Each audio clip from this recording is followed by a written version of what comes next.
Бисмиллахир-рахманир-рахим. Кеше бауырыммен таныстық. Мақсат деген бауыр. Ол Мақсат деген бауырда жаңағыдай кәсіп. Мына жаңағыдай Қазақстанда осындай кәсіп бар. Алматыда саудасы. Оптом. Алматы оптом сатады. Астанада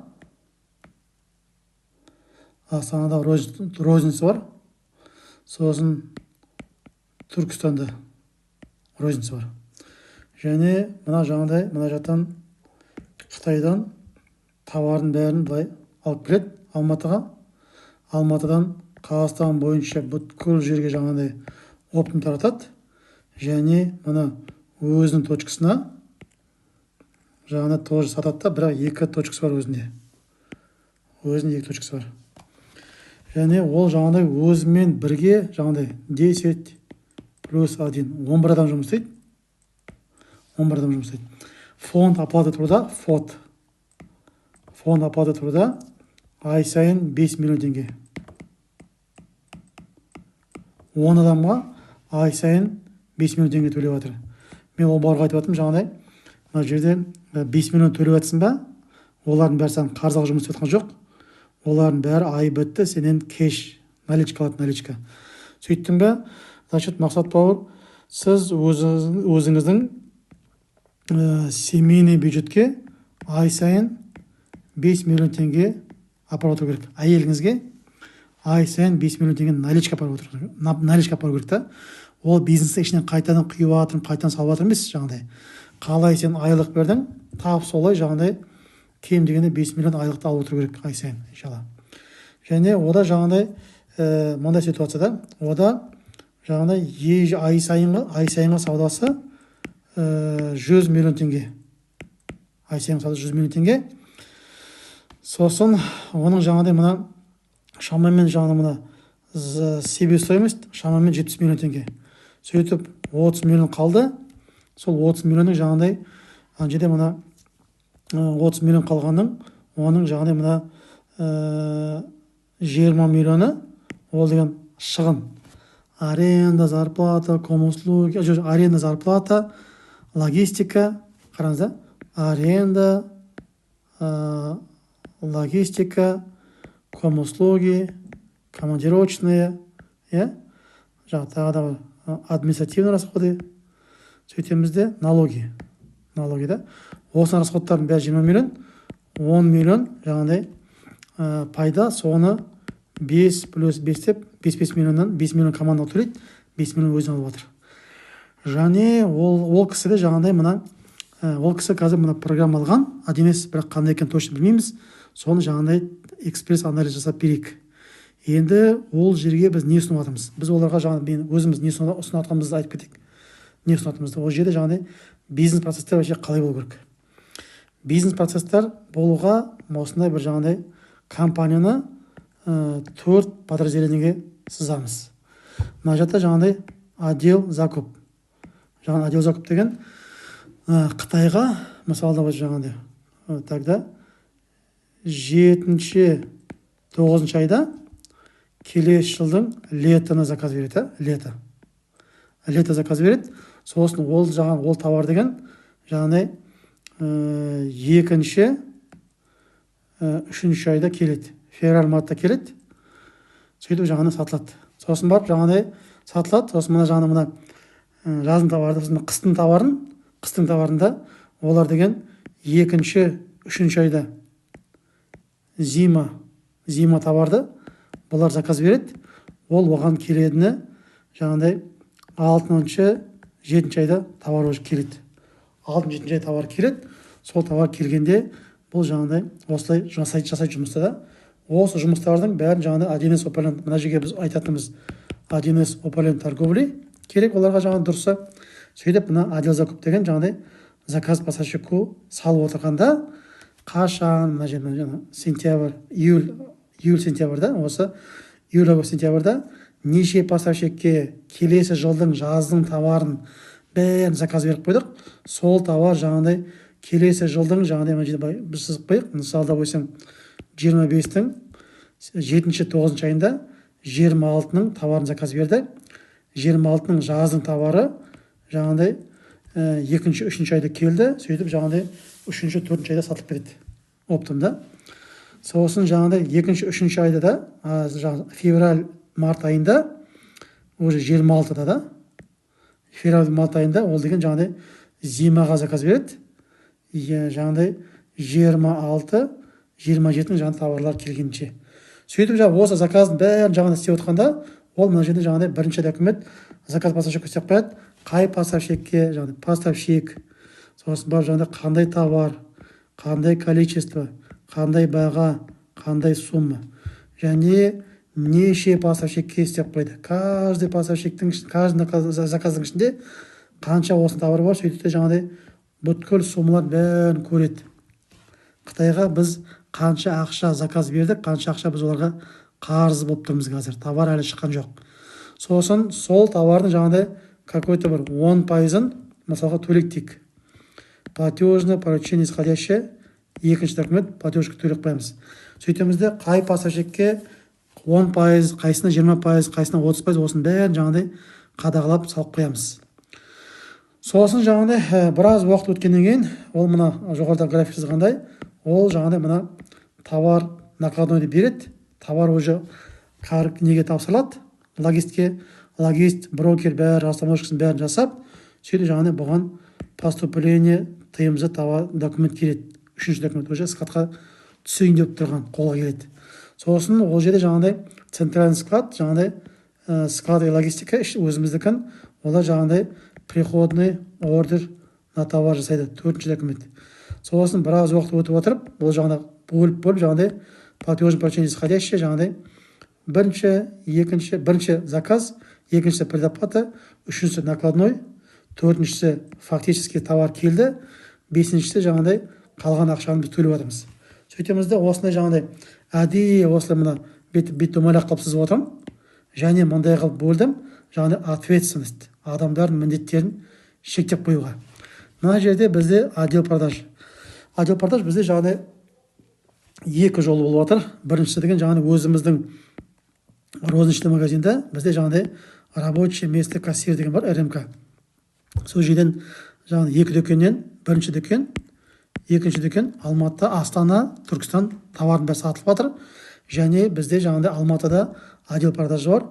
Олар жаңағыдай клиенттердің бәріне жаңағыдай заказ клиенттердің сұраныстарына бірінші документ заказ клиент жасайды. Сосын оларға жаңағыдай әдетте бәрі қарызға беріледі.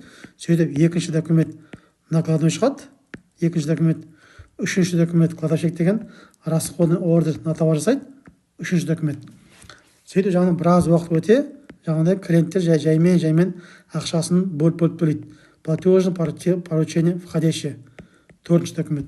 Сөйтіп жаңағыдай мына жерде мына отдел продажда 4 документ, отдел закупта 4 документ, және екі жаңағыдай дүкеннен жаңағыдай осы продажа болып жатыр. Енді қараңызда, мынадай бизнесті, оптовый бизнесті жаңағыдай осы жерде қараңызда, осы мына компания деген мына жерде бір центральный склад бар да, мына жерде қазір көрсетейін тағы да. Қайда бізде? Алматыда бізде да центральный распределительный склад бар. Склад бар ЦРС-да. Және жаңағыдай бірінші розничная точка, сосын екінші розничная точка да. Сосын қалған клиенттердің бәрі оптом кетіп жатыр.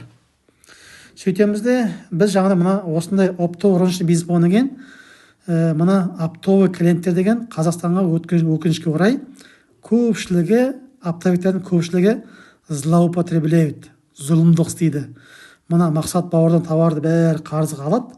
Мақсат Бауырда жаңа кішкене бір сондай бір несімен жаңағыдай товарды қарызға бәрін береді. Сөйтті ол жаңағыдай оптовиктер деген жаңағыдай олардың бәрі ол товардың бәрі сатып береді де, жаңағыдай машинасын жаңартады, үйін жаңартады, Дубайға қыдырып келеді, және машинасын жаңағыдай машина жоқтар машина алады, машинасы барлар машина жаңартады, үйі жоқтар үй алады, үйі барлар үй жаңартады. Қазақстан ішінде қыдырып жүргенде жаңағы Дубайға қыдырады. Сөйтіп жаңағыдай осы ақшаның бәрін жеп қояды жаңағыдай. Өкінішке орай. Сөйтіп жаңағыдай мына бүткіл жаңағыдай бір жыл бойы істеген саудасының пайдасын сол бәрін клиенттерге таратып жібереді жаңағыдай. Сөйтіп оның пайдасы қолында жоқ, ол ақшаның бәрі жаңағыдай клиенттерде қарызда жүр. Енді қараңыз мінекей, мына осы система, жаңағы осы системаны жаңа істегенде да мына 4 ПДК мына жерден краскасын алайын. краскасында қалай мына жерден қайда еді мына жерде мынау еді қараңыздар бекер міне так мынаны үлкен қылайық көрінішінде міне мына иә отдел продаж заказ клиента реализация екі документ істейді. Дүкендегілер тек қана бір документте рабочий место кассира смена ашты, смена жапты, бітті. Отдел закуп, да, отдел закуп, заказ поставщика бір документ, поступление товаров екінші документ. Болды, бітті, екі документ істеп қалды. Мына жерде екі документ, мына жерде екі документ. Склад, логистика, приходный ордер на товар бір, расходный ордер на товар екі документ. Бухгалтерия, платежное поручение исходящее, платежное поручение входящее екі документ. Көрдіңіз бе? Осы жағандай 10 адамды осы екі документ адамдар жалпы отдел продаж, бухгалтер, кассир, склад, логистика, отдел закуп осыларға бәріне бөліп, әр подразделение адамдарына екі документті үйретіп, осы жаңа схемалардың бәрін сөйтіп жаңа связкалардың бәрін жасап, сол кезде біз жаңағыдай 7 отчеты, осы 7 отчетты автоматом шығарамыз. Біріншісі жаңағыдай валовая прибыль, да? Валовая прибыль бұл жаңағыдай в разрезе жаңа ең бірінші товар, товарная категория, клиент, сегмент клиента, бизнес-регион, менеджер, торговая точка. Қараңызда, 1, 2, 3, 4, 5, 6, 7. Осы валовая прибыльді в разрезе, 7 разрез автомат аламыз. Товар дегеніміз жаңағыдай SKU, да? Бізде жаңағыдай 2000 позиция ма, 10.000 позиция ма, осы да SKU. Товарный категория деген, ол жаңағыдай группа, да? Мысалда бойсым жаңағыдай ыдыс-аяқ болатын болса, или хозтовар болатын болса, ол жаңағыдай посуда стеклянная, посуда железная, посуда пластмассовая, посуда деревянная, посуда там фарфоровая, сонда да, осы товарный категория. Сосын мысалда бойсым жаңағыдай киім-кешек болатын болса, ол жаңағыдай одежда мужская, женская товарный категория, және зима лето, да, и және ішкі киім, сыртқы киім дейді, да. Клиент деген, естественно, жаңағыдай бәр клиент. Жаңағыдай мына сегмент клиент деген, ол жаңағыдай оптовик, ода 3 дүкені бар, ол жалғыз дара дүкен, жаңа біздің оптовик, да, әлде ол жаңағыдай перекупщик, да, осы сегмент клиент. Бизнес регион деген, ол Қазақстанның қай қаласы, Орал, Атырау, Ақтөбе, Ақтау деген сияқты, да, жаңа осы клиенттердің бәрі. Менеджер деген, бізде де осы 5-6 менеджер болатын болса, 5-6-ның қай сап кіріп жатыр, және торговая точка, да. Сөйтемізде осы валовая прибыль деген, мана айтқандай жоғарыда сыздық қой, 100 миллион саудасы бар, 100 миллион, 70 миллион себестоимость, товардың бағасы, доставкасымен бірге, 30 миллион жаңағыдай маржинальность, 30 миллион маржа. Сөйтемізде осы 3 цифрыны, осы жаңағыдай 7 разрезде автоматически аламыз, автомат түрде осы 7 разрезде аламыз. 7 разрезде аламыз да, сөйтемізде мына 100 миллион теңге ғой, осыны ай сайын 10%-ға қалай көтереміз, план құрамыз. Және себестоимостьті ай сайын 1%-ға қалай түсіреміз деп, осыны жаңағы бізде үлкен бір сабақтарымызда сөйтіп айтамыз, да. Екінші отчетта жаңағыдай доходы и расходы. Осы жаңағы цифры, да, міне 100 миллион сауда, 70 миллион маржа, 70 миллион, то есть себестоимость, 30 миллион маржа. Осы 3 цифры осы отчетқа келіп құйылады автоматом, және қалған кетеді жаңағыдай аренда, комуслуги, командировка, налоги, да, сөйтіп налогты бәрі кетеді, және зарплата, да, осы зарплатамен бөлексіз отырмын, өйткені жаңағыдай кәсіпкер деген, мынаның бәрі 20 миллион кетті, зарплата жаңағыдай и учредитель, да, мына жерде 5 миллионнан алды дейік, да, осылай. Сөйтімізде осы жаңағыдай ары қарай мына отчет валовая прибыльмен 10% сауданы көтеру, себестоимостьті 1%-қа түсіру, және мына 20 миллионды жаңағыдай тоже басқару. Үшінші отчет деген жаңағыдай ведомость денежные средства. Бізде қазір мына жаңағыдай енді почти қазір наличка жоқ қой, жаңағыдай дегенмен сызып кетейік, наличный, безналичный, да, жаңағыдай бетемізде начальный остаток, приход, расход, конечный остаток. Осы жаңағыдай қанша ақша болды, қанша ақша келді, қаншасы кетті, қаншасы қалды наличный, тағы осылай жаңағыдай безналичный, неше расчетный счет бар, неше дүкен бар, осының бәрін қадағалаймыз. Сосын төртінші жаңағыдай задолженность клиентов. Осы өте маңызды. Осы жаңағыдай клиенттер бізге жаңа қанша ақша қарыз. Ол қарызға неше күн болды? 10 күн болды, 15 күн, 15, 30, 45, 60, 90, 120 күн жаңа сөйтіп адамдардың бізге қарызын соның бәрін басқарамыз да, көреміз. Бесінші задолженность поставщикам. Біз жаңа Қытайға қанша товар заказ беріп қойдық, қаншасын біз предоплата төледік, сосын қаншасына жаңағыдай біз қарызға товар келді, қарыз алып қалдық, және қарызын жайлап төлеп жатыр, осының бәрін көреміз. Алтыншысы жаңағыдай остатки доступность товар. Бізде жаңа складта қанша товар бар, қанша товар жолда келе жатыр Қытайдан, қанша товар клиентке кетті, қанша товар біздің центральный складтан дүкендерге кетті да, осының бәрін басқарамыз. Жетіншісі жаңағыдай управленческий баланс. Осы цифрлардың бәрін шығарып, та жаңағыдай командамен жаңағыдай ай сайын 10%-ға көтерілу деген, ол демек бір жылдың ішінде жаңағыдай X2 жасауға. Енді мынаны жаңа істеуге адамдар ойлайды, ой, біздің жұмысшылар деген там ондай әлсіз, бастары ондай жетпейді, ондай білім жоқ, квалификация жоқ, компетенция жоқ деп сөйтіп кәсіпкерлердің көпшілігі осылай арыздайды. На самом деле ол проблема емес. Олар жаңағыдай жұмысшыларға, оларға жаңағыдай осы идеяны сату керек. Ол мына жаңағыдай 10% айлық сауда көтеру, 1% жаңа себепсөз түсіру деген, ол деген кәсіпкердің өзіне керек екен, бәріміз білеміз. Бірақ ол деген жаңағыдай жұмысшыға да керек екен, осыны түсіндіруіміз керек. Сол себептен біз мына жаңағыдай қол астымыздағы жұмысшыларға біз мына мотивацияның ең үлкені ол жаңағыдай қаржылық сауаттылық дейміз да.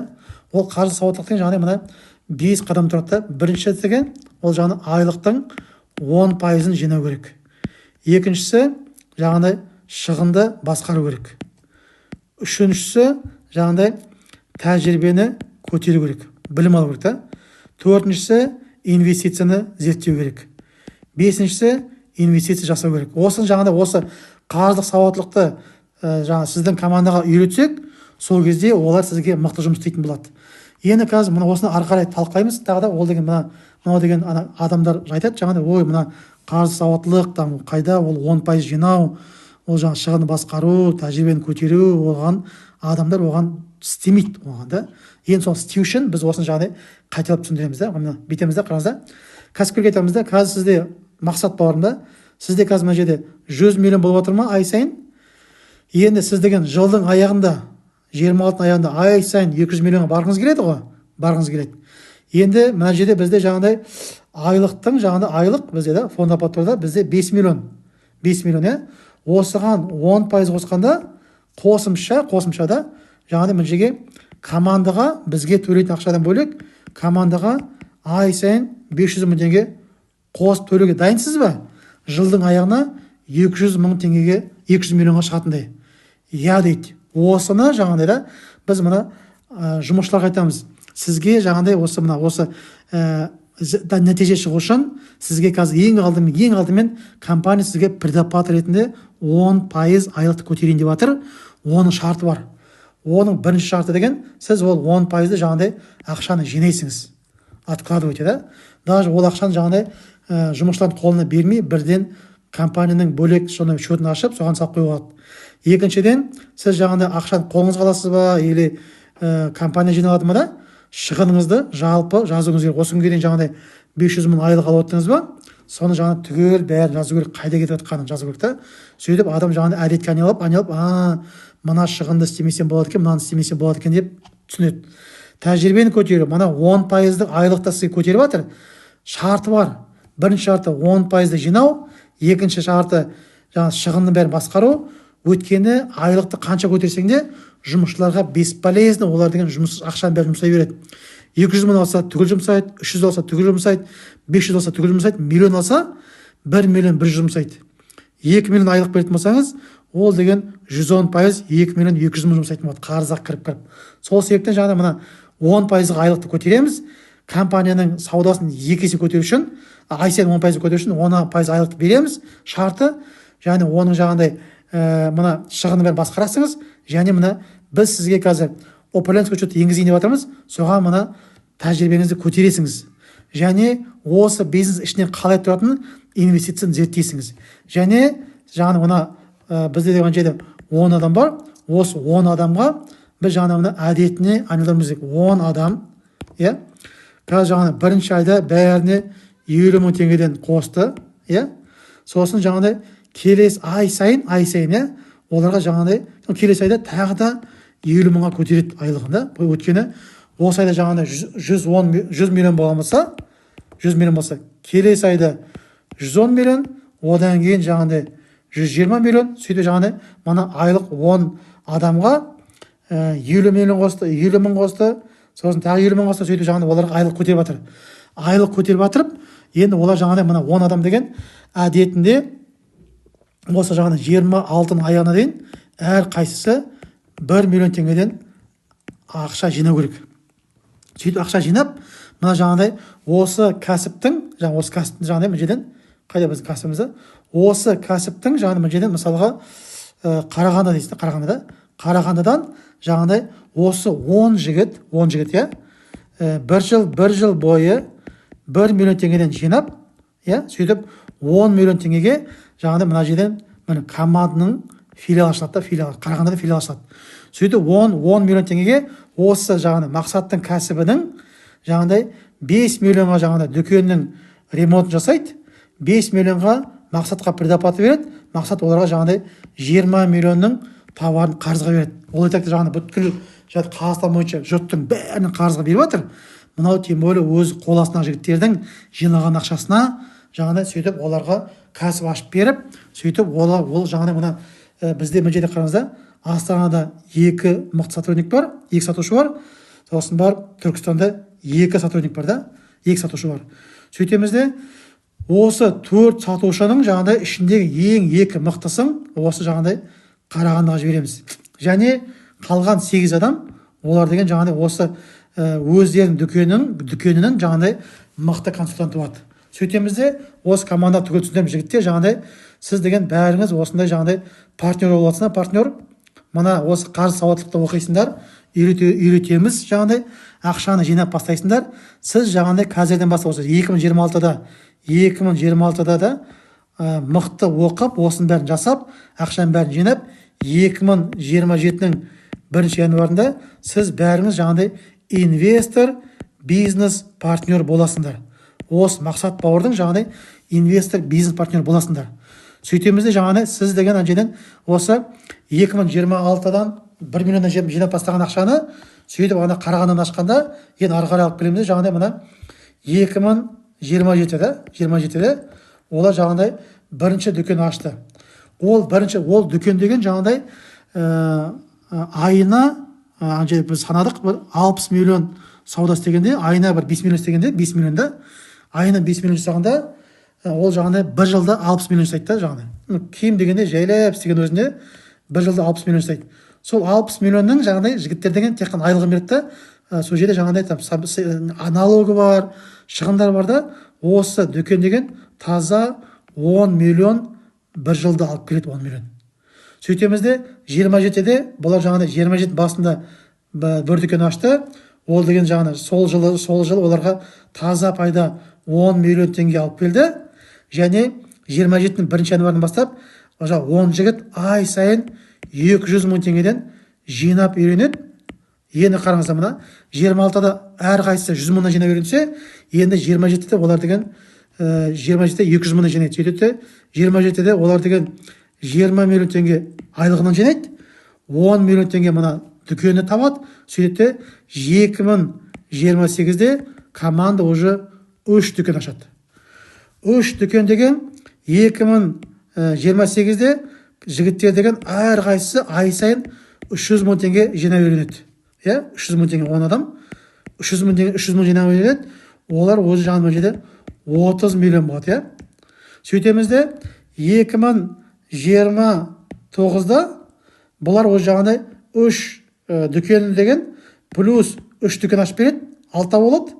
Еще мынау жаңағыдай тағы да 3 дүкен ашады. Сонда оларда уже 9 дүкен болады. Қарағандыда 9 дүкен болады. Сөйтемізде қараңыз, мінекей 3-4 жылдың ішінде уже жаңағыдай 10 дүкенге почти барып қалады. Сөйтемізде қараңыз, сөйтемізде мына жерде мына жаңағыдай жігіттер деген өте жаңағыдай адал болады, шыншыл болады, олардың бәрі партнер болады, олар жаңағы аманатқа қиянат жасамайды, аманатқа мұқият болады.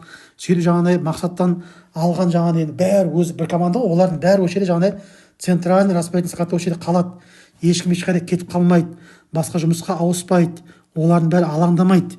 Өйткені олар жаңағыдай 10 жыл шыдап берсе болды, 10 жылдың ішінде да әр қайсысы да 100 миллион теңгеден жинап, 100 миллион теңгеден жинапты, әр қайсысы да.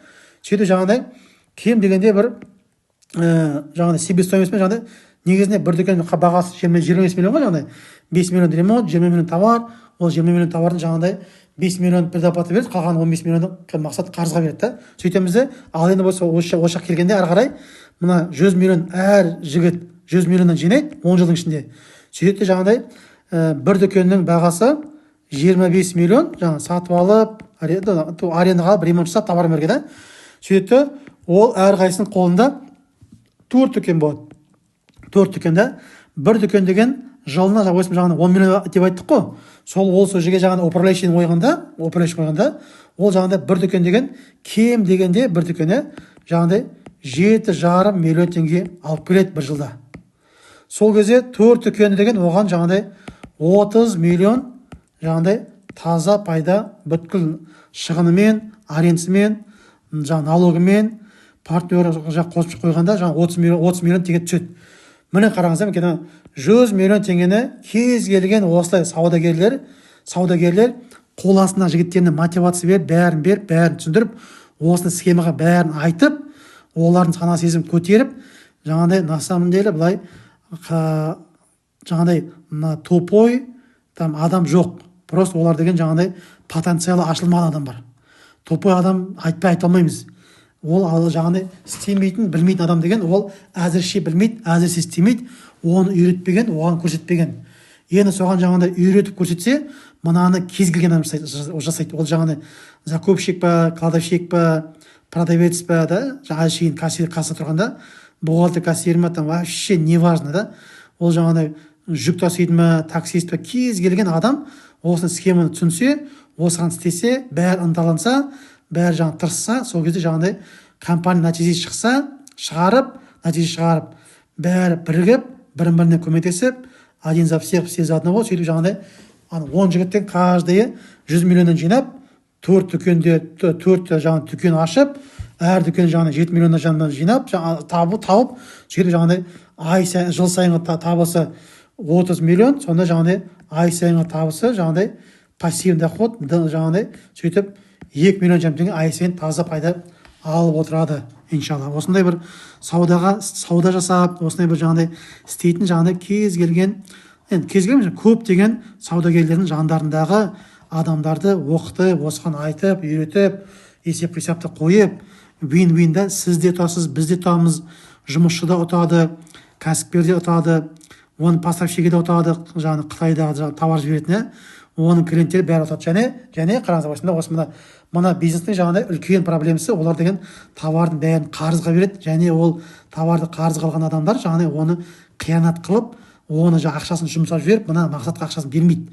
Осы мақсатқа жаңағыдай 10 жігіт па, 10 жігіт 4 дүкеннен жаңағыдай 10 жылдың ішінде 40 дүкен ашып, болашақта оптым деген тек қана өзі Қытайдан товардың бәрін әкеліп, жаңағыдай оптым болғанда өздерінің жаңағыдай сеть магазинге сол товардың бәрін таратып, ол жаңағыдай мына 40 дүкеннің жаңағыдай бүткіл учетын системасын, оның бухгалтерия, финансы, кадрын түгел бәрін центральный қылып, центральный распределительный склад жасап, сөйтіп жаңағы оған қосымша видеолар бар, солардың бәрін жібереміз. Сөйтіп жаңағы осындай жасап, жаңағы 10 жылдың ішінде мақсатқа жаңағы қойылатын стратегия. Қол астындағы 10 жігітті каждайын жаңағыдай 100 миллионнан табыс жететін жаңағыдай актив жинайтындай, каждый жаңағыдай 100 миллионнан 4 дүкеннен 40 дүкен жаңағыдай Қазақстан бойынша жаңағыдай әр қаладан 2 дүкеннен ашып қойса да, жаңағыдай сөйтіп жаңағыдай 40 дүкен ашып, сөйтіп жаңағыдай Қытайдан келетін бүткіл товарын өзінің жаңағыдай сеть дүкендеріне жібереді. Олар ешкім қиянат жасамайды. Товар деген кетті, сатылды, өзі жаңағыдай пайдасын алып, шығындарын төледі, пайдасын алып қалды. Сөйтіп товардың ақшасын түгел мақсат қайтарды. Сөйтіп мақсатқа да жақсы, оған да жақсы. Сөйтіп жаңағыдай 30 миллион бір адам табатын болса, жаңағыдай ана жерде 30 миллион бір адам табатын болса, қараңыздар болсын, мына жерде жылда да. Сөйтіп ода 10 жігіт, міне да, жаңағыдай қазір деген ана жерден мақсаттың жаңағыдай өзіне де жоқ, өзгеге де жоқ, көптеген кәсіпкерлердің проблемасы болса да, жаңағы проблемасы. Сөйтіп қазір мына жерден ана жерде әр жігіт қазір жұмыс жасап 500 мың алып жатыр, Енді ана 10 жігіт, олардың бәрі 10 жігіт, Сөйтеміз де осы 10 жігіт ертең жаңағыдай жылына еще жаңағыдай ол деген мақсат, бұлардың бәрі 5 миллион алып отыр да, мақсат 5 миллион алып отыр да. Сөйтеміз де 10 жігіт 30 миллионнан, ол деген жаңағыдай 300 миллион болғанда, 300 миллион болғанда да, 300 миллион, Сөйтеміз де 300 миллион равно мақсат жылына 300 миллион өзі табатын болады, жаңағыдай, иншалла. Сонда жаңа осындай мына мақсат қазір бүгін таңда да 5 миллион тауып, айына жылына 60 миллион тауып отыр ма? Соны жаңағыдай өсу үшін мына жігіттердің де қол астындағы жігіттердің бәрін оқытып, тоқытып, өсіріп, осылай бәрі істеу керек. Сол кезде жаңағыдай осылай кез келген кәсіпкер, әр кәсіпкер осылай жаңағыдай істейтін болса, осындай қадам жасайтын болса, осылай оқитын болса, оны жаңағыдай біздің қол астындағы адамдардың бәрін байытса, кез келген кәсіпкер қол астындағы адамдардың бәрін қамқорына алып, әке баласын үйреткендей кәсіпкер қол астындағы адамдарға бәріне жаны ашып осыны үйретсе, олардың потенциалын шығарса, сөйтіп кәсіпкерлердің көпшілігі осыны істейтін болса, біздің Қазақстан экономикасы өте қатты көтеріледі, иншалла. 10 жылдың ішінде Қазақстан деген гүл болады. Мына жерге жаңағыдай, мына Қазақстанның гүл қылуға жердің астындағы да, жердің үстіндегі де байлық керек емес. Бұл деген ең алдымен кәсіпкерлерді оқыту керек, және кәсіпкерлердің қол астындағы адамдарды оқыту керек. Мына жаңағыдай, мына нені сабақты жаңағыдай, мына жерде мына сабақты істеуге, мына қазір осы қайтадан сөйлегенде мына жерге бүйтіп та, мына жаңағыдай кез келген кәсіпкер деген мынаны өзі оқып, сөйтіп жаңағыдай қол астындағы адамдарға жаңағыдай өзі үлгі болу керек, үлгі. Әйтпесе қазір мына кәсіпкерлер қалай қылады? Ақшаны төлеп қояды бір компанияға, ол компания жаңағы қалай қылып жатыр, не қылып жатыр, не істеп беріп жатыр, ана команда бәрі істеу керек деп сөйтеді, жаңа тастап қояды. Ол дұрыс емес та. Мына жерде мына один из управления торговли, сөйтіп кәсіпкер өзі мақсат деген жігіт, өте керемет жігіт жаңағыдай. Сөйтіп жаңағыдай осы жерде оқып, мына жерде отдел продаж, бухгалтер, кассир, склад, логистика, отдел закупта, осы документтердің бәрі мақсат өзі оқып, өзі үлгі болып, үлгі тұтып, қол астында адамдар сол кезде оқиды. Әйтпесе жаңағыдай мақсат қазір ақшасын төлеп қойып, өзі оқымайтын болса, қол астында адамдар дейді, мақсатқа керек болмаған зат бізге де керек емес, саған керек емес, өзгеге де керек емес. Осыны түсіну керек.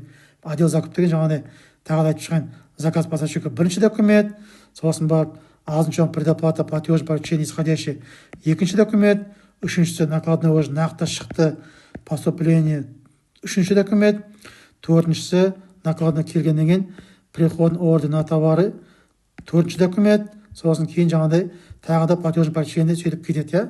Отдел продаж жаңағыдай заказ клиент оптом болғанда бірінші документ, оған сразу бірден қарызға береміз, реализация ТМЗ екінші документ, одан үшіншісі жаңағыдай расходный ордер на товар кладовщик істейтін үшінші документ, сөйтіп клиент деген жаңа ақшаны бөліп төлейді, платеж поручение входящее төртінші документте. Сөйтіп осы мына жерге тағы да сызып өтейін. Міне осы жаңағыдай төрт подразделениені бүйтіп жаңағыдай адамдарды төрт подразделениеге бөліп, өйстіп әр жұмысшыға әр жаңағы мына жерден екі документ, тағы да айтайын, екі документ. Не бар болған 8 документ, осы 8 документ деген түгел жеті отчетты автомат алып шығады. Сөйтіп адамдардың бәрін сана сезім ашады. Ал достар, осы видеоның астына комментарий жазыңдар, жаңағы предложение, ұсыныстарын жазыңдар, не түсініңдер, қалай болды, мынаны деген кез келген адам үйреніп кетеді. Кез келген кәсіпкер, ол жаңағы 10 адам ба, 45 адам ба, 85 адам ба, 150 адам ба, 5 адам ба да, бәрі жаңағыдай неше адам болса да компанияда жаңағыдай бұлардың бәрі иншалла үйреніп кете алады. Сондықтан жаңағыдай осындай Қазақстанның компанияларын бәріміз біз болып көтерейік. Осы видеоның астына комментарийлер жазыңдар, және осы видеоны қазір біз деген ютубқа салып, осы ютубтан жаңағыдай бүткіл жаңағы кәсіпкерлерге, жұмысшыларға бәрін осыны жіберіңдер. Біздің ютуб каналда 600-ге жақын ашық доступта видео бар, және скрытый, ол жаңағы нелер бар, жаңағыдай скрытый видео тағы да бір 500 де бар, и то сол түбінде жаңағыдай бәрін қосқанда 1000-нан асқан видео бар бізде. Көпшілігі жаңағыдай тегін, 600-і тегін, 500-і бір аны бір ақылы видеолар бар, уже там детальный. Сондықтан жаңағы осының бәрін қарап, зерттеп, мынау деген осы жерде міне өте үлкен тәжірибемен бөлісіп жатырмыз. Мынаны кез келген компания осыны өзіне орната алады. Иншалла, ең бірінші шарты кәсіпкердің өзі оқып, тоқып, командасына үлгі болу керек, және командасымен мықты жаңаны келісіп шарт жасап, осыны бірге бәрі оқу керек.